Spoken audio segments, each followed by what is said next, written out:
എൻ്റെ മോന് കൊല ചെയ്യപ്പെട്ട് കഴിഞ്ഞിട്ട് ഈ ഡിസംബർ വരുമ്പോഴത്തേക്ക് 4 വർഷമാകുകയാണ്. അതിക്രൂരമായാണ് എൻ്റെ മോൻ്റെ കൈ, എൻ്റെ മോൻ്റെ ശരീരം കണ്ടിട്ടുള്ളത്. ഞാൻ എൻ്റെ മോൻ കൊല ചെയ്യപ്പെട്ട് അതിനുശേഷം വേറൊരു രഞ്ജിത്ത് എന്ന് പറഞ്ഞ അതും കൊല ചെയ്യപ്പെട്ട് ആ കൊലപാതകത്തിൽ 2 വർഷത്തിനുള്ളിൽ തന്നെ വിചാരണകൾ പൂർത്തിയാക്കി പ്രതികൾ ശിക്ഷിക്കപ്പെട്ട് ജയിലില്ല 15 പേര്. മറിച്ച് ആദ്യം കൊല ചെയ്യപ്പെട്ട എൻ്റെ മോൻ്റെ കൊലപാതകവുമായി ബന്ധപ്പെട്ട് വിചാരണ പോലും നടക്കുന്നില്ല. അവർക്കിങ്ങനെ ഓരോ കോടതികളും ജാമ്യം കൊടുത്തിട്ടിരിക്കുക. ഇപ്പം ബഹുമാനപ്പെട്ട ഹൈക്കോടതി ജാമ്യം നിഷേധിച്ചതിന് ശേഷം സുപ്രീം കോടതിയിൽ പോയി അവർ ജാമ്യം എടുത്ത്. രാഷ്ട്രീയ സ്വാധീനമുള്ളവർക്ക് ഈ രാജ്യത്ത് എന്തും കാണിക്കാമെന്നുള്ളൊരു അവസ്ഥയിലേക്ക് എത്തിപ്പോകുന്നു. ഞങ്ങളെപ്പോലുള്ള സാധാരണക്കാരന് നീതി ലഭിക്കുന്നില്ല എന്നൊരു മാനസികാവസ്ഥയിൽ ഞങ്ങൾ എത്തിയിരിക്കുക. ഇത് എങ്ങനെയാണ്, ആരോടാണ് പറയേണ്ടതെന്ന് പോലും അറിയാൻ പാടില്ല. നമ്മുടെ ഈ കേരളത്തിലെ മീഡിയകളാണ് ഞങ്ങളെപ്പോലുള്ള സാധാരണക്കാരെ ഇങ്ങനെ എന്തെങ്കിലുമൊക്കെ കാര്യങ്ങളുണ്ടാകുമ്പോൾ ശബ്ദിക്കുന്നത്.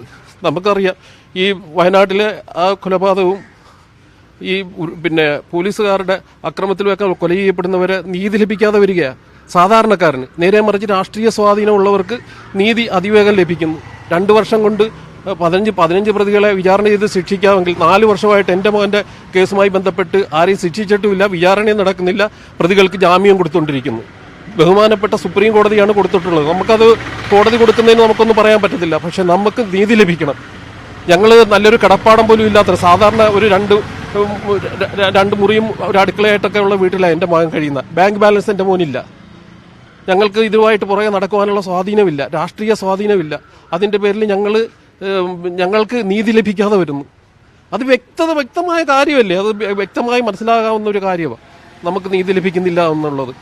ഇത് എനിക്ക് മാത്രം ഉണ്ടാകുന്ന അനുഭവമല്ല. ഇപ്പം കേരളത്തിൽ ഉടനീളം ഇങ്ങനെയുള്ള സംഭവവികാസങ്ങളാണ് നടന്നുകൊണ്ടിരിക്കുന്നത്. അതുകൊണ്ട് ഞാൻ ഇതിനോട്ട് ശബ്ദം ഉയർത്തുകയാണ്. കാര്യം എന്താണെന്ന് വെച്ചാൽ സാധാരണക്കാരന് നീതി ലഭിക്കണം. അക്രമകാരികൾ ആരും ആയിക്കോട്ടെ, അവരെ ശിക്ഷിക്കപ്പെടണം. അതിന് എനിക്ക് ഇന്നയാളെന്നോ മറ്റോ ഒന്നുമില്ല. ഞാൻ ഓട്ടോറിക്ഷ ഓടിയാണ് എൻ്റെ കുടുംബം പോറ്റുന്നത്. ഞങ്ങൾക്ക് വിദേശ വരുമാനമൊന്നുമില്ല. ആർക്ക് വേണേലും പരിശോധിക്കാം. മറ്റൊരു രാഷ്ട്രീയ പാർട്ടിയുടെ സപ്പോർട്ടും ഇല്ല. നമ്മളത് ആഗ്രഹിക്കുന്നുമില്ല. നമുക്ക് എൻ്റെ മോൻ കൊല ചെയ്യപ്പെട്ടതുപോലെ കൊല ചെയ്യപ്പെട്ടപ്പോഴത്തേക്ക് മറ്റുള്ള കൊലപാതകത്തിൽ നടന്ന അതുപോലെ ആ പ്രതികൾ ശിക്ഷിക്കപ്പെടണം. അതാണ് എൻ്റെ ആഗ്രഹം. അത് ലഭിക്കുമെന്ന് ഞാൻ വിശ്വസിക്കുന്നു.